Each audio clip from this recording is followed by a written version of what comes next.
Patty Simpson with Simpson Math. In this video, we're going to solve exponential equations. In a previous video, we solved exponential equations that had the same base, where we could set the bases equal to one another. In this case, we're going to use a method where we use the natural log to help us solve our exponential equations. So let me give you an example. Here I have 3 to the x power is equal to 75. First of all, this is an exponential equation because my variable that I'm solving for is in that place of the exponent.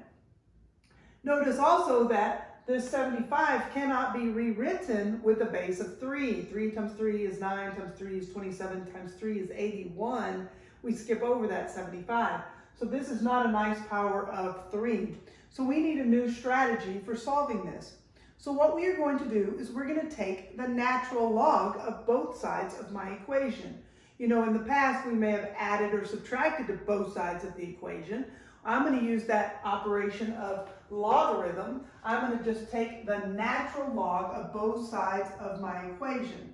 So I take the natural log of this side, I'll just keep it in black, take the natural log of this side, that becomes my argument, equals the natural log of this 75. And again, that's the argument of this natural log.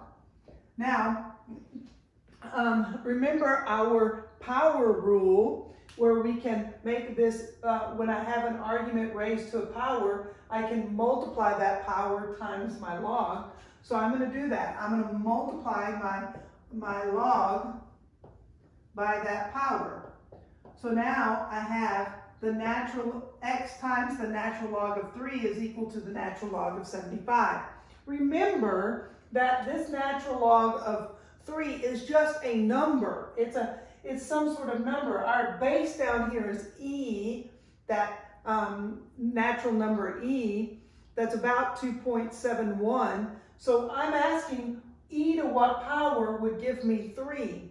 Well, since e is right around 3, it's a little bit more than 1. E to the 1.1 power would give me this 3. So this number right here is about 1.1. Now, I'm going to solve for x, and just as we would do in any other equation, when I have x times a number, I just divide both sides by that number. So I'm going to divide this side by that number of the natural log of 3. Now this whole thing makes up the number, the natural log of 3. I'm going to divide this side by that same thing, so that I end up with x equals the natural log of 75 divided by the natural log of 3. And there is my answer. By the way, we cannot cancel out these natural logs. It would be like if you have 3 plus 4 on the top of your equation and then 1 plus 2 on the bottom. You can't cancel out those addition signs. That operator cannot be canceled out. The same thing's true with our natural log. You can't cancel that out. It's part of this number. The natural log of 3 makes up the entirety of that number. Now, we could approximate a little bit. This is our answer. You could just put that in your calculator to find out. If we wanted to approximate though, this natural log of 3, you know, e is about 3. We could use this 3 and say that that's about 3 to the 4th power. 3 times 3 is 9, times 3 is 27, times 3 is 81. So if I were approximating, I might say that's the natural log of 81 over the natural log of 3. Notice that's not exactly the same as that. I'm approximating. So I'm trying to do it without the calculator, plugging it in, seeing if I did plug it in, is my answer reasonable? Now, this is 3 to the 4th power. I have that natural log of 3. I can roll that 4 out, or multiply the power times that log. And notice now this 1.1-ish divided by that 1.1-ish does become 1. So it's approximately 4 is approximately what I started with. So this answer, if you put it in your calculator, the natural log of 75 divided by the natural log of 3 should equal somewhere around 4. It just gives us a way to approximate. But notice the way I solved for my x was I just took the natural log of both sides of my equation. I'm going to continue to do that. Let's do another example. How about if I have 9e to the x equals 107? So the first thing we want to do is isolate this exponential part of my equation. I want him by himself where I just have my base and my exponent. So I'm going to isolate him by dividing both sides by 9. Divide both sides by 9. And I end up with e to the x is equal to 107 divided by 9. That's not a pretty number. That's okay. We can leave it just like that. Then I'm going to take the natural log of both sides. Since I can't make their bases the same, I'm just going to take the natural log of both sides. So I have the natural log of e to the x is equal to the natural log of 107 over 9. Then I can use that power rule to make this x times the natural log of e times natural log, which equals the natural log of 107 over 9. Now I want x by itself. Well, first of all, if you remember from when we evaluated functions, my base here is e. I'm looking for what power do I raise e to get to e, and it's just the first power. This is a fancy way of writing the number 1.